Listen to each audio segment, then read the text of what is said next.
Doctor साहब, आज जो है वज़ीर-ए-आज़म की ज़ेर सदारत SIFC एपिक्स कमेटी का इजलास हुआ और कहा गया कि तमाम सूबे जो है मिलकर चलेंगे। इस अज़्म का इजहार किया गया, क्या कहें? बड़ी ज़बरदस्त बात है जी। इसके ऊपर ज़रा थोड़ा सा पाकिस्तान की सूरत आज बड़ी इंटरेस्टिंग डेवलपमेंट्स हो रही हैं इस वक्त पाकिस्तान में भी और तमाम दुनिया में। पाकिस्तान में तो खैर बहुत अच्छा हो रहा है, बहुत अच्छा हो रहा है इस वक्त। मैं पहले ये आपको बताता हूँ कि क्यों मुझे ज़ाती तौर पे ज़रा खुशी महसूस हो रही है, तो शायद मैं उसका भी इजहार इसमें हो जाए। पहले तो ये है कि जो थोड़ी सी बात कर लेते हैं इसके ऊपर। अच्छा, इंडिया में भारत में एक सदगुरु हैं, उनको जिनके चाहने वाले पूरी दुनिया में हैं और मैं भी उनको कभी कभार सुनता हूँ, और वो बड़ी एक ज़बरदस्त, मैं ये नहीं कहूँगा कि वो मोटिवेशनल स्पीकर हैं, वो एक स्पिरिचुअल पर्सनैलिटी हैं, हिंदू हैं और वो बड़ी कमाल की बात करते हैं। और कई दफ़ा वो तो उनको जो काफ़ी अरसे से सर में शदीद दर्द था, और शदीद दर्द के बाद पता चला कि ये क्रॉनिक हेडेक कई हफ्तों से, जिसको वो नज़रअंदाज कर रहे थे, तो पता चला कि दिमाग के अंदर खून रस रहा था। उसके बाद उनकी सर्जरी हुई, अब वो बेहतर है, तो हमारी तरफ से उनके लिए नेक तमन्नाएं। दूसरी बात जो है वो ये है कि डोनाल्ड लू जो हैं, उनके ऊपर बात ज़रा कर लेते हैं। उनका 2-3 दफ़ा तस्करा आएगा, जिक्र कर आएगा। पहली बात तो ये कि डोनाल्ड लू साहब कल पेश हुए, उनकी प्रोग्राम चल रहा था, उनकी बात हुई सारी, तो उसमें देखें उन्होंने सारी वही बातें की हैं जो यहाँ हो रही हैं और हो चुकी हैं। तो उसमें मेरा नहीं ख्याल कि कोई ऐसी बात उसमें है, सवाए एक तशवीशनाक बात उसमें। देखें, इलेक्शंस में बेज़ाब्तगियाँ हुई हैं, इसमें कोई शक नहीं, और यहाँ तहकीकात हो रही हैं, और इस पर सब जो है वो पिटीशंस अदालतों में गई हुई हैं, ट्रिब्यूनल्स बैठे हैं, और इस पे जो है वो तहरीक इंसाफ और मुस्लिम लीग नवाज के बहुत से लोग, मेन उनकी लीडर्स इसमें गायब हो गए, यानी हार गए इलेक्शंस, और क्या हुआ उस दिन रात को मामला। और तो ये जो है ये बेज़ाब्तगियाँ हुई हैं। उससे पहले जो ये बल्ले के निशान वाला मामला, उसके ऊपर भी जो फैसला आया, उस पर लोगों ने बड़ी राय का इजहार किया, पाकिस्तान की सिविल सोसाइटी ने और वकला ने, कि भाई ये कैसे फैसला। और बाद में डिस्कस पाकिस्तान में होता रहा कि भाई ये जो 2-3 फैसले आए इलेक्शन से पहले, तो उसका भी एक भरपूर रद्द-ए-अमल था। ये यहाँ डिस्कस हो चुका है, सारा कुछ पाकिस्तान के अंदर मीडिया में खुल कर डिस्कस हो चुका है। अच्छा, फिर उसके बाद आ जाएं कि और उसमें कौन सी बात, साइफर एक हकीकत है, साइफर एक हकीकत है, तभी तो उसका डिमार्श हुआ था। लेकिन वो डिमार्श हुआ था बुला के यहाँ पे, और वो 2 दफ़ा हुआ था मेरे ख्याल से। एक दफ़ा तो खान साहब की गवर्नमेंट थी, और उसके बाद भी हुआ था, और नापसंदीदगी का इजहार हुआ था, बुला के किया गया था। साजिश नहीं थी। अच्छा, साजिश वो बाद में जो हालात डेवलप होते हैं। देखें, खान साहब एक बड़े सियासी रहनुमा है मुल्क के, इसमें कोई शक नहीं, और उनका बहुत बड़ा वोट बैंक है। लेकिन अगर कोई दुनिया के नक्शे पे कोई 193 मुल्कों में से कोई पैसिफिक आइलैंड्स और इधर और उधर, और जो होता है ना कैरिबियन सी, इन सारे मुल्कों के भी अगर कोई जिन्हें कहें कि साइफर कभी मंजर आम पे आ जाए, तो वो ऐसे ही होंगे खान साहब के बारे में कि नापसंदीदगी के भाई ये तो बात ही नहीं सुनते। लेकिन ये मतलब उसका हरगिज़ नहीं कि वहाँ बैठ के साजिश पकड़ी थी पिछले 5 सालों से, ऐसा नहीं। वो जो है वो कि जी ये बात क्यों हुई, और उसका यहाँ डिमॉश हो गया था। ये कोई साजिश, अमेरिका में साजिश नहीं पकी। अमेरिका में आपका ख्याल से कि कोई साजिश डोनाल्ड लू पका ने, ऐसा नहीं हुआ। तो अच्छा, ये आज की दुनिया में अगर अमेरिका हुकूमत गिरा दे तो पुतिन और चाइना खामोश रहेंगे? सबसे पहले फ़ोन किसको आया? शहबाज शरीफ साहब। अब सियासत को रख देना साइड पे। अच्छा, शहबाज शरीफ साहब को फ़ोन किसने किया? शी जिनपिंग ने, चाइना के प्रीमियर ने।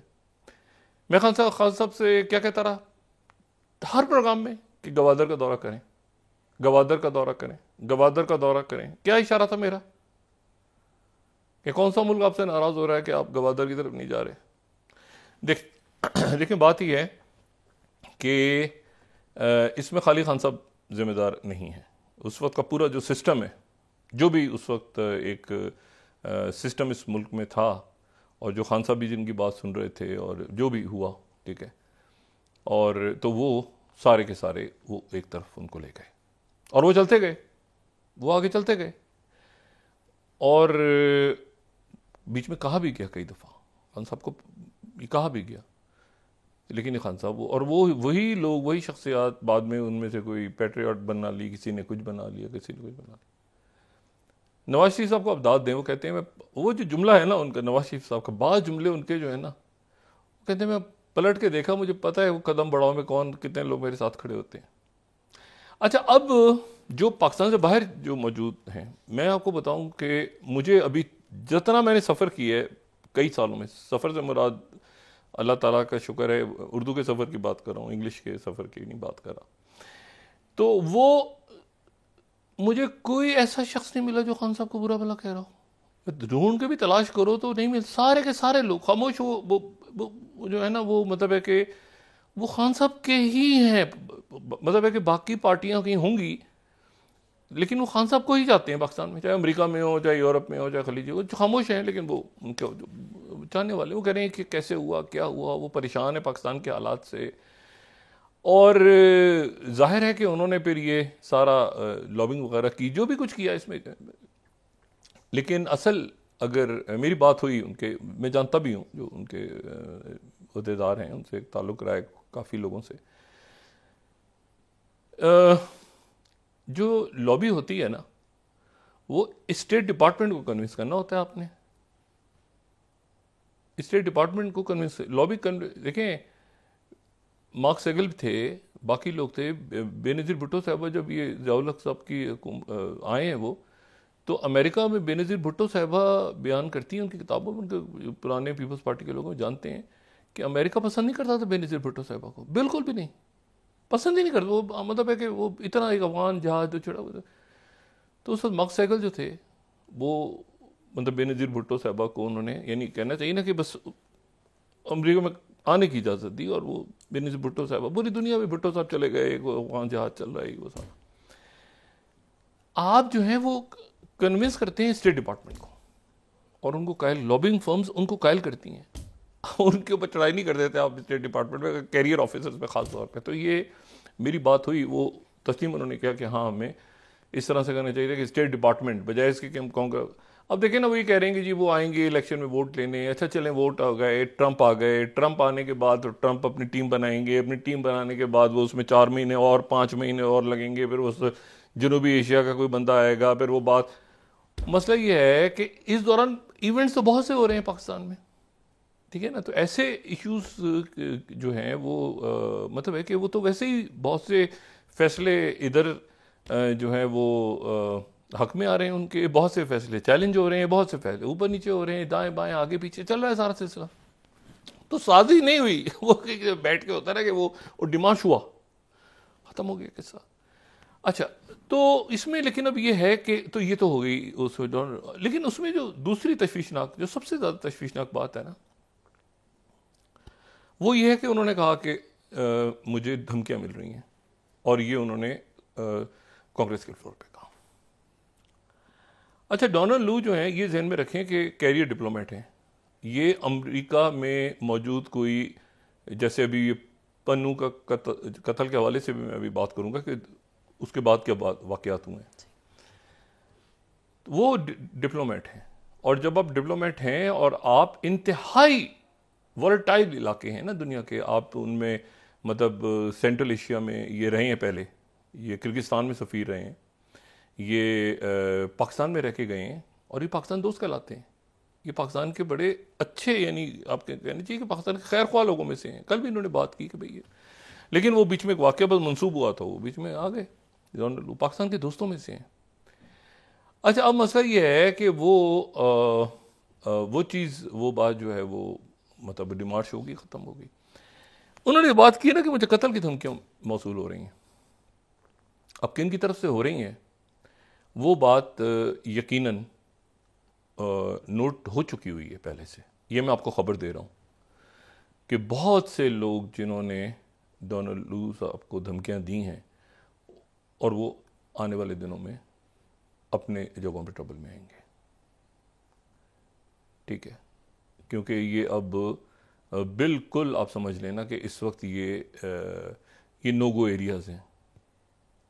यानी आप तसव्वुर करें ना कि पाकिस्तान में हम बैठे हैं, जैसे अब हम यहाँ क्या बात कर रहे हैं पाकिस्तान में बैठ के कि टीटीपी क्या कर रही है, टीटीपी यहाँ पे हमला कर देती है, यहाँ यही है ना, हम क्या करते हैं आगे से, इनको यहाँ से निकालो, पकड़ो, बाहर करो, ये करो।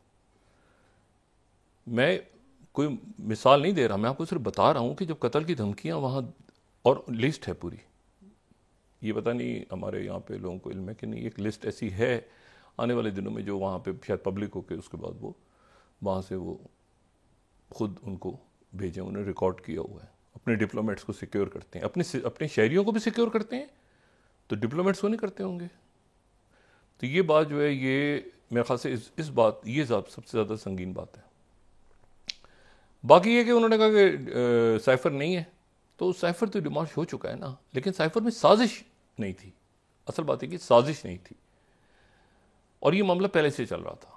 अब तो हमारे को पता है कि वो तब से ही जो है वो उस वक्त की जो अस्करी की आदत थी वो राब्ते में थी, और वो तो ख्वाजा आसिफ साहब सब अब रिकॉर्ड पे है, खान साहब खुद भी कह चुके हैं।